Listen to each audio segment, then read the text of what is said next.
ஆசிய கிணத்தினுடைய ஆரம்பம் பரபரப்பா இப்ப முதல் கட்ட நடவடிக்கைகள் ஆரம்பிக்கப்பட்டிருக்கு. இந்திய அணி இந்த முறை எந்தெந்த மாதிரியான வீரர்களை உள்ள கொண்டு வந்திருக்காங்க, இவங்களால என்ன நடக்கும் இந்திய அணிக்கு அப்படின்ற ஒரு சில ஊகங்கள், இவங்க கொண்டு வந்தது சரியா இல்லையா, இன்னும் யாரெல்லாம் கொண்டு வந்திருக்கலாம் அப்படின்றத பத்தி அந்த வீடியோல பேசலாம். இப்போ இந்தியாவை பொறுத்தவரையிலும் T20ன்றது ஒரு கேப்புக்கு பிறகு விளையாடுறாங்க. அதாவது ஜனவரியில தான் இந்தியா கடைசியா 2020 போட்டியில விளையாடினாங்க. அது பிறகு ஒன்டே, அது பிறகு கடைசியா வந்த டெஸ்ட் போட்டி அப்படி போய் ஒரு கிட்டத்தட்ட ஒரு வருஷத்துக்கு ஆயிடுச்சு. அதான் ஜனவரியில தொடங்கினது. இப்ப ஆசிய கிண்ணம் செப்டம்பர்ல தான் நடக்க போகுது. அப்ப 9 மாசத்துக்கு பிறகு விளையாடுறாங்க.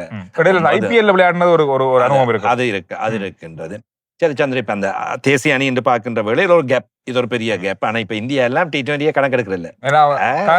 அது T20ல அவ்வளவு பவர்ஃபுல் அணி. அதாவது இந்திய அணியை பொறுத்தவரையில சுமன் கில் உப தலைவரா வராரு. டெஸ்ட் போட்டியில என்னதான் அவர் பெரிய விமர்சனங்கள், தலைமை பொறுப்புல பல விஷயங்களை அவர் கோட்டை விட்டிருந்தாலும், ஆனா அவருக்கு பரவாயில்ல, அவர் சின்ன வீரர், அவரை நாங்க தலைவரா பழக்கணும் அப்படின்றதுக்காக இந்த T20க்கு வர உபதலைவராக கொண்டு வந்திருக்காங்க. நேரடியாகவே உபதலைவராக கொண்டிருக்கின்றார்கள். சூரியகுமார் யாதவுக்கு பின்னர் சுப்மன் கில். இதுதான் அவர்களுடைய திட்டமாக இருக்கு. அது வெளிப்படையாகவே T20க்கு அவர் தான் தலைவர் அப்பா இனி இந்திய அணிக்கு அப்படின்ற அளவில் தான் சுமன் கில்ல நீங்க யாரை ஏற்றுக்கொள்றீங்களோ இல்லையோ அவர் தான் தலைவர் இந்திய அணி. இல்ல, எனக்கு இப்ப இதெல்லாம் சரி, சூர்யா வந்தது, கில் வாரதெல்லாம் சரி. ஹார்திக் பாண்டியான்னு ஒருத்தர தலைவராக கூட வச்சிருந்தாங்க. அந்த மனுஷனுக்கு ஏன் இந்த தலைமை பொறுப்பு எல்லாத்தையும் புடுங்கிட்டு விட்டு இருக்காங்கன்றதுதான் கொஞ்சம் சந்தேகமாகவே இருக்குது. ஹார்திக் பாண்டியாவுடைய கடந்த கால விளையாட்டின் பெறுவர்கள், அவர் நடந்து கொண்ட விதம், இந்த மாதிரியான பல விஷயங்கள் இருக்கு. கொஞ்சம் சர்ச்சைகளை கிளப்பி விட்டார், கொஞ்சம் ஓவரா தொல்லிட்டாரோ என்ற மாதிரி. தனிப்பட்ட வாழ்க்கையில பல சிக்கல்கள், இந்த மாதிரியான பல விஷயங்கள் அது அணிக்கும் பெரிய பாதிப்பை கொடுத்தது. அப்ப அதை நீங்க ஞாபகம் வச்சுக் கொள்ளணும் எல்லாருமே. டிசிப்ளின் முக்கியம். இப்பொழுது செப்டம்பரில் ஆசிய கிண்ணம் ஆரம்பிக்க போகின்றது. ஜனவரியில் இந்தியா இறுதியாக இங்கிலாந்துக்கு எதிராக விளையாடிய 11 பேர் கொண்ட பேரை அப்படியே சொல்லிவிடுகின்றேன். அபிஷேக் சர்மா, சஞ்சு சாம்சன் தான் ஆரம்பித்தார்கள். இவர்கள் இருவருக்கும் இந்த அணியில் இடம் கிடைத்திருக்கின்றது. அபிஷேக் சர்மா ஏசியா கப்புக்கு 2 பேருமே விளையாடுறாங்க. சஞ்சு சாம்சன் தான் விக்கெட் காப்பாளராக வரப்போகின்றார். ரிஷப் பாண்ட் உபாதை அடைந்திருக்கின்றார். ரிஷப் பாண்டை இனிமேல் 2020க்குள்ள கொண்டு வர போறாங்களா அல்லது டெஸ்ட் ஒன் டேக்கு மாத்திரம் வச்சிருக்க போறாங்களான்றதை பார்க்கலாம். நாங்க பொறுத்து அவருக்கு ஓய்வு தேவை எங்களுக்கு தெரியும். எனவே காலில் பட்ட காயம் அதுகள். அதே போன்று திலக் வர்மா இந்த அணியிலும் இருக்கின்றார். சூரியகுமார் யாதவ் இந்த அணியிலும் இருக்கின்றார். சிவம் தூபே இந்த அணியிலும் இருக்கின்றார். ஹார்திக் பாண்டியா இருக்கின்றார். ரிங்கு சிங் இருக்கின்றார். அக்ஷர் பட்டேல் இருக்கின்றார். கிட்டத்தட்ட இதில் 9 வீரர்கள் இந்தியாவிலான T20 இருந்து 9 பேர் நிச்சயமாக இருக்கின்றார்கள். அவர்களை தாண்டி வருண் சக்கரவர்த்தி இவரும் இருக்கின்றார் அணியில். அவரும் ஆசிய கிண்ணத்தில் இருக்கின்றார். இனி நாங்கள் ஆசிய கிண்ணத்தில் இப்பொழுது இந்தியா சார்பாக இன்றைய தினம் அறிவிக்கப்பட்டிருக்கின்ற வீரர்களை உங்களுக்கு முழுமையாக தருகின்றோம். எனவே அதையும் தந்துவிட்டு நாங்கள் இணைய விவரங்களை பார்க்கலாம். சூரியகுமார் யாதவ் ஆசிய கிண்ணத்திற்கான தலைவர், சுப்மன் கில் அணியின் உபதலைவர், அபிஷேக் சர்மா, சஞ்சு சாம்சன், திலக் வர்மா, சிவம் தூபே, ஹார்திக் பாண்டியா, ஜிதேஷ் சர்மா, அக்ஷர் பட்டேல், ரிங்கு சிங், குல்தீப் ஜாதவ், ஹர்ஷித் ராணா, ஜஸ்பிரீத் பும்ரா, ஆர்ஷிப் சிங், வருண் சக்கரவர்த்தி இவர்கள் தான் இப்பொழுது வந்திருக்கின்றார்கள். பும்ரா உபாதை அடைந்திருந்தவர். மீண்டும் அவர் டெஸ்ட் போட்டிகளுக்காகவே அநேகமாக ஸ்பெஷலிஸ்டாக அடுத்த தொடருக்காக வைத்திருப்பார்கள் என்ற எதிர்பார்ப்பு இருந்தாலும் கூட சில வேளைகளில் நான் நம்புகின்றேன் இனி நடக்க போகின்ற இந்தியாவின் தொடர் இந்தியாவில் நடக்க போகின்றது. எனவே ஜஸ்பிரீத் பும்ராவை டெஸ்ட் போட்டிகளில் இருந்து கொஞ்சம் ஓய்வெடுக்க வைத்து 2020 போட்டிகள், உலக கண்ணம் இவை வருகின்ற காரணத்தினால் அவர் அநேகமாக 2020ல் கன்சென்ட்ரேட் பண்ணுவதற்கான வாய்ப்புகள் இருப்பதாக தென்படுகிறது. சுப்மன் கில்லின் வருகை தான் இங்கே மிக முக்கியமாக பார்க்க வேண்டும். இவரை அணியால் நீக்கியதும் எனக்கு உண்மையில் சரியாக தேடுகின்ற வேளையில் அதுக்கான காரணம் தெரியவில்லை. 21 போட்டிகளில் 500க்கும் மேற்பட்ட ஓட்டங்களை பெற்றிருக்கின்றார். சதம் அடித்திருக்கின்றார். இறுதியாக கடந்த வருடம் 2024 ஜூலையில் பல்லேக்கலையில் விளையாடி இருக்கின்றார். 2 போட்டிகளிலுமே, ஒரு போட்டியில் 39, இன்னொரு போட்டியில் 35 நினைக்கின்றேன். 30 தாண்டி இருக்கின்றார். கிட்டத்தட்ட 2020 போட்டிகளில் 30 தாண்டுவது என்பது ஒரு நாள் சதவீத போட்டிகளில் 500 தாண்டுவது போன்று. எனவே அவ்வாறான ஓட்டங்களை பெற்றதன் பின்னர் அவர் அணியால் நீக்கப்பட்டிருக்கின்றார். இப்பொழுது மீண்டும் நேரடியாக உபதலைவராக அணிக்குள் கொண்டு வருகின்றார்கள். அதனுடைய வெளிப்பாடு என்ன அப்படின்னு ஆரம்பத்தில் நீங்க சொன்னது போன்றுதான். டெஸ்ட் போட்டிகளில் சிறப்பாக பிரகாசிக்கின்றார். ஒரு நாள் சதேச போட்டியின் முக்கிய வீரர்.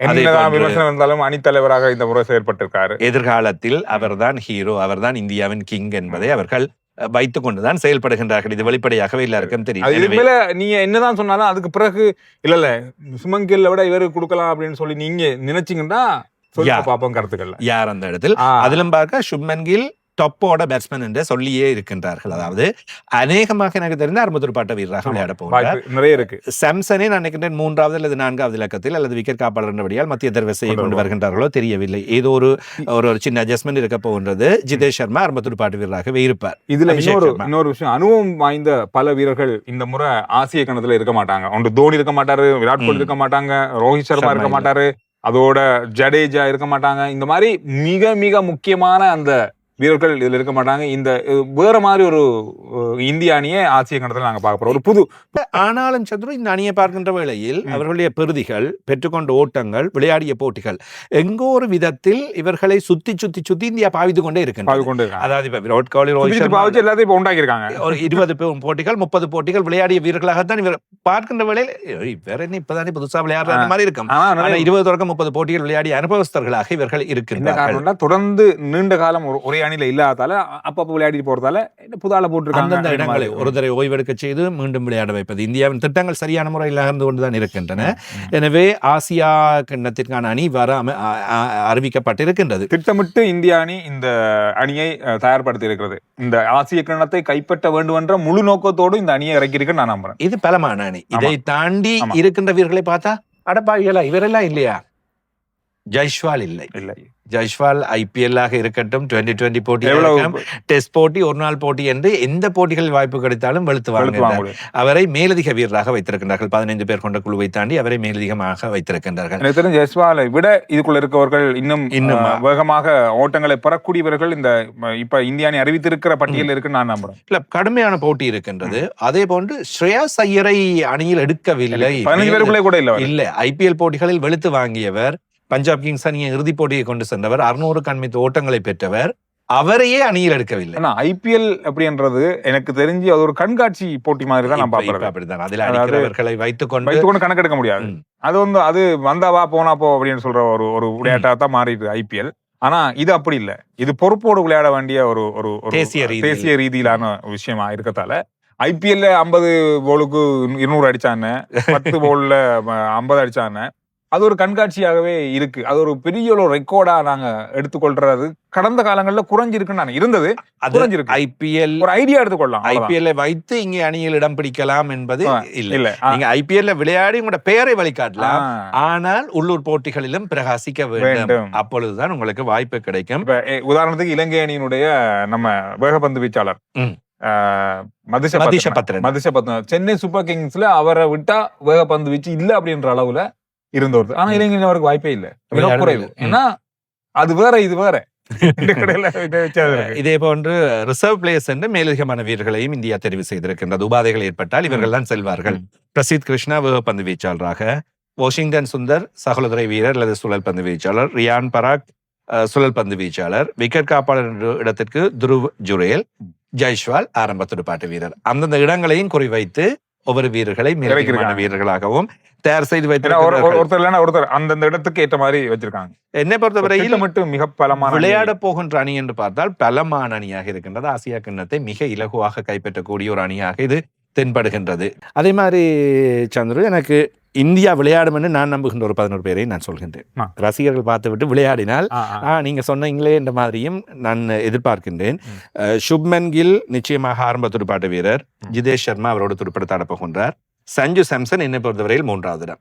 4வது வாய்ப்பு இருக்கின்றது. சூரியகுமார் யாதவ் 4வது இடத்தில் விளையாட போகின்றார். 5வது இடம் ஹார்திக் பாண்டியா. 6ஆம் இடம் சிவம் தூபே. இந்த 6 விளையாட இருக்கின்றது. சிவம் தூபே சில வேளைகளை முன்னுக்கொள்ளலாம். இந்த 6 பேர். இதோடு அடுத்த இடத்தில் நாங்கள் பார்க்கின்ற வேளையில் அக்ஷர் பட்டேல், அவரும் சகோதரி வீரராக விளையாடக்கூடியவர். வருண் சக்கரவர்த்தி இன்னும் ஒரு சுழல் பந்து வீச்சாளராக விளையாட போகின்றார். ஆசியாவில் நடைபெறுகின்ற காரணத்தினால் ஹார்திக் பாண்டியாவும் வேகப்பந்து வீச்சு வீசக்கூடியவர் என்ற காரணத்தினால் 8 பேர் சொல்லி இருக்கின்றனர். இன்னும் 2 வேகப்பந்து வீச்சாளர்கள். ஜஸ்பிரித் பும்ரா விளையாட போவது உறுதி. அதே போன்று இடதுகர சுழல் பந்து வீச்சாளர் என்ற காரணத்தினால் எங்கள் இடதுகர வேகப்பந்து வீச்சாளர் ஹர்ஷீப் சிங் விளையாட போகின்றார். அதே போன்று இன்னும் ஒரு வீரர் ரிங்கு சிங். இவர் மேலே கீழே என்று மாற்றம் பெற்று எங்கு தேவையோ, விக்கெட்டுகள் வீழ்த்தப்பட்டால் கொஞ்சம் முன்வரிசையிலும் அல்லது விக்கெட்டுகள் வீழ்த்தப்படாவிட்டால் ஹார்திக் பாண்டியா மற்றும் அக்ஷர் பட்டேல் போன்றவர்கள் இடத்திற்குள்ளும் ஒரு துடுப்படுத்தாடக்கூடிய மேலதிகமான துடுப்பாட்டு வீரராக விளையாடுவார்கள் என்பது என்னுடைய எதிர்பார்ப்பு.